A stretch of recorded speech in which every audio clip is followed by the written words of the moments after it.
Praise the Lord. ഈശോമിശിഹായ്ക്ക് സ്തുതിയായിരിക്കട്ടെ. ഒത്തിരി സ്നേഹത്തോടെ എഫാത്ത കുടുംബത്തിലെ സ്വദേശത്തും വിദേശത്തുമുള്ള എൻ്റെ എല്ലാ പ്രിയപ്പെട്ട സഹോദരങ്ങളും അഭിഷേകവും അനുഗ്രഹവുമുള്ള നല്ല കുടുംബങ്ങളാകുവാൻ, മക്കളാകുവാൻ, സന്യാസ സമൂഹത്തിലേക്കൊക്കെ പരിശുദ്ധാത്മാവിൻ്റെ അഗ്നി ആഴമായി ഇറങ്ങുവാൻ ഈ വിഭൂതി തിരുനാളിൻ്റെ ഒരുക്കത്തില് ചാരമൊക്കെ പൂശി സ്നേഹത്തോടുകൂടി തമ്പുരാന്റെ ആ ഒരു സ്നേഹ സാന്നിധ്യം അനുഭവിക്കുവാൻ നോമ്പിന്റെ ഒരുക്കത്തിലേക്ക് നമ്മൾ കാലുവെക്കുമ്പോൾ നല്ലൊരു തീരുമാനം നമുക്ക് ഒരുമിച്ചെടുക്കാം.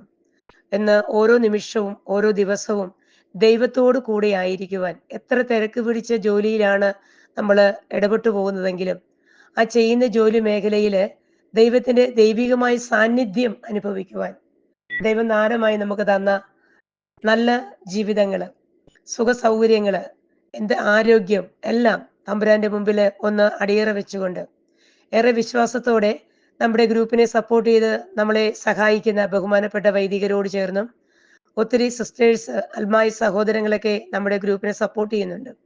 ഈ സഹോദരങ്ങൾ എല്ലാവരുടെയും പ്രാർത്ഥനാ നിയോഗത്തോട് ചേർന്നും അവർ നമ്മളെ സപ്പോർട്ട് ചെയ്യുന്ന അവരുടെ പ്രാർത്ഥനയോട് ചേർന്ന് ദേശത്തിന്റെ കാവൽമാലാക നാമഹേതു വിശുദ്ധന്മാരും വിസകളോടും ചേർന്ന് സ്വർഗീയ ദൂതഗണങ്ങളോട് ചേർന്ന് ഈ 50 നോയമ്പ് അഭിഷേകം നിറഞ്ഞതാക്കുവാൻ, നമ്മുടെ എല്ലാ കുറവുകളെയും നിറവുകളാക്കുന്ന നല്ല നിമിഷങ്ങളാകുവാൻ, നമ്മളെ അറിയുന്ന, നമ്മുടെ ഹൃദയത്തിന്റെ വിചാരം അറിയുന്ന ദൈവത്തെ സ്വന്തമാക്കാൻ നല്ല നിമിഷങ്ങൾ ആക്കിയെടുക്കുവാനുള്ള നല്ലൊരു ശ്രമം നമുക്ക് ഒരുമിച്ച് നടത്താം. സങ്കീർത്തനത്തില് 139 അധ്യായം എല്ലാം കാണുന്ന ആ ഒരു ദൈവം, ഹെഡിങ് ഇതാണ്: എല്ലാം കാണുന്നൊരു ദൈവം. നമ്മൾ ചെയ്യുന്ന പ്രവൃത്തിയല്ല, നമ്മുടെ ഹൃദയത്തിന്റെ വിചാരം അറിയുന്ന ഒരു ദൈവം. പ്രവൃത്തി കാണുന്ന മനുഷ്യര് അവരാണ് നമുക്ക് മാർക്ക് ഇടുന്നത് ഈ ലോകത്തില്. പക്ഷേ സ്വർഗത്തിലിരുന്നൊരു ദൈവം നമ്മുടെ എല്ലാ പ്രവൃത്തികളും കണ്ട് നമ്മുടെ ഹൃദയത്തിന്റെ വിചാരങ്ങൾ അറിയുന്ന ഒരു ദൈവമുണ്ടെന്ന് ഉത്തമമായ ഒരു ബോധ്യം നമ്മൾ മനസ്സിലാക്കണം. ദൈവവചനം ഇതാണ്: കർത്താവെ, അവിടുന്ന് എന്നെ പരിശോധിച്ചറിഞ്ഞിരിക്കുന്നു. ഞാൻ ഇരിക്കുന്നതും എഴുന്നേൽക്കുന്നതും അവിടുന്ന് അറിയുന്നു. എൻ്റെ വിചാരങ്ങൾ അവിടുന്ന് അകലെ നിന്ന് മനസ്സിലാക്കുന്നു. എൻ്റെ നടപ്പും കിടപ്പും അങ്ങ് പരിശോധിച്ചറിയുന്നു. എൻ്റെ മാർഗങ്ങൾ അങ്ങേക്ക് നന്നായി അറിയാം. ഒരു വാക്ക് എൻ്റെ നാവിൽ എത്തുന്നതിന് മുൻപ് തന്നെ കർത്താവെ അത് അവിടുന്ന് അറിയുന്നു. മുൻപിലും പിൻപിലും അവിടുന്ന് എനിക്ക് കാവൽ നിൽക്കുന്നു. അവിടുത്തെ കരം എൻ്റെ മേലുണ്ട്. ഈ ഒരു അറിവ് എന്നെ വിസ്മയിപ്പിക്കുന്നു. ഈ ഒരു അറിവ് നമ്മുടെ ജീവിതത്തിൽ ഈ നോയമ്പ് കാലത്ത് നമുക്ക് ഉണ്ടാകണം. നമ്മൾ ഏത് പ്രവൃത്തി ചെയ്താലും, ദാനധർമ്മം ചെയ്യുമ്പോഴും, മറ്റുള്ളവരെ ഏത് രീതിയിൽ ഉപദ്രവിക്കുമ്പോഴും, മറ്റുള്ളവരുടെ സമ്പത്ത് തട്ടിപ്പറിക്കുമ്പോഴും, മറ്റുള്ളവരുടെ സൗഭാഗ്യങ്ങൾ തട്ടിപ്പറിച്ച് എടുക്കുമ്പോഴും, മറ്റുള്ളവരെ നന്മ നഷ്ടപ്പെടുത്തുമ്പോൾ, സമാധാനം നഷ്ടപ്പെടുത്തുമ്പോൾ, നമ്മുടെ ഓരോ പ്രവൃത്തിയിലും ദൈവം എന്നെ കാണുന്നുണ്ട്. എൻ്റെ നടപ്പും എൻ്റെ കിടപ്പും എൻ്റെ ചിന്തയും വിചാരങ്ങളും അറിയുന്ന ഒരു ദൈവം എനിക്കുണ്ട് എന്നൊരു ഉത്തമമായ ബോധ്യം ഈ നോയമ്പിന്റെ കാലഘട്ടത്തിൽ നമുക്കുണ്ടാകണം.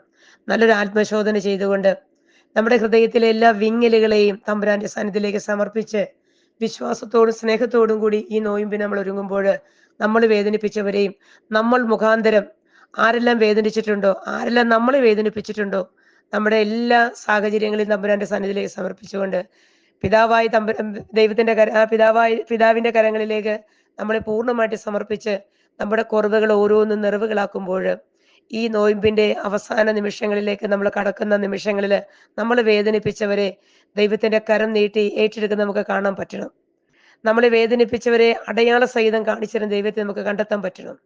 അതുപോലെ തന്നെ നമ്മുടെ പ്രവൃത്തികൾക്കൊരു മാറ്റമൊക്കെ വരുത്തി നമ്മുടെ ഹൃദയത്തിന്റെ ചിന്തകളും സംസാരവും ഇടപെടലും നമ്മുടെ ജീവിതത്തിന്റെ രീതികളൊക്കെ ഒന്ന് മാറ്റി അകത്തോട്ട് കഴിക്കുന്ന ഭക്ഷണത്തിനെ അല്ല, നമ്മുടെ നാവിൽ നിന്ന് പുറത്തോട്ട് വരുന്ന നമ്മുടെ വാക്കുകള്, നമ്മുടെ പ്രവൃത്തികള്, നമ്മുടെ നോട്ടം, സാന്നിധ്യമൊക്കെ ദൈവസ്നേഹം നിറഞ്ഞതാക്കുവാനായിട്ട് നമുക്ക് ശ്രമിക്കാം. 1 യോഹന്നാൻ 4:10 നാം ദൈവത്തെ സ്നേഹിച്ചു എന്നതിലല്ല, അവിടുന്ന് നമ്മെ സ്നേഹിക്കുകയും നമ്മുടെ പാപങ്ങൾക്ക് പരിഹാര ബലിയായി സ്വപുത്രനെ അയക്കുകയും ചെയ്തു എന്നതിലാണ് സ്നേഹം. ദൈവത്തിന്റെ ആ ആഴമായ സ്നേഹം പിതാവായി ദൈവം നമ്മളോട് കാണിച്ചത് സ്വപുത്രനെ നമ്മുടെ ഇടയിലേക്ക് വിട്ട് നമ്മുടെ പാപങ്ങൾക്ക് പരിഹാരമായി ദൈവത്തിന്റെ ആ തിരുരക്തം നമ്മുടെ ജീവിതത്തിലേക്കൊക്കെ ചീന്തി നമ്മളെ രക്ഷിച്ചെടുത്ത ആ ദൈവം കാണിച്ച സ്നേഹം, അതിനൊരു പ്രത്യുപകാരമായി ഈ നോയമ്പ് കാലഘട്ടത്തില് ആത്മാർത്ഥതയുള്ള, അഭിഷേകമുള്ള, അനുഗ്രഹിക്കപ്പെട്ട നല്ലൊരു ക്രിസ്ത്യാനിയായി മാറുവാൻ സത്യസന്ധതയോടുകൂടി ഒരു നോയമ്പ് എടുക്കാനുള്ള കൃപ നമുക്ക് എല്ലാവർക്കും ഉണ്ടാകാനായിട്ട് സമൃദ്ധമായി അനുഗ്രഹിക്കുന്ന ദൈവത്തിന്റെ സാന്നിധ്യം സ്വന്തമാക്കാൻ നമുക്ക് ശ്രമിക്കാം. ദൈവം എല്ലാവരെയും അനുഗ്രഹിക്കട്ടെ എന്ന് പ്രാർത്ഥിക്കുന്നു. ആമേൻ.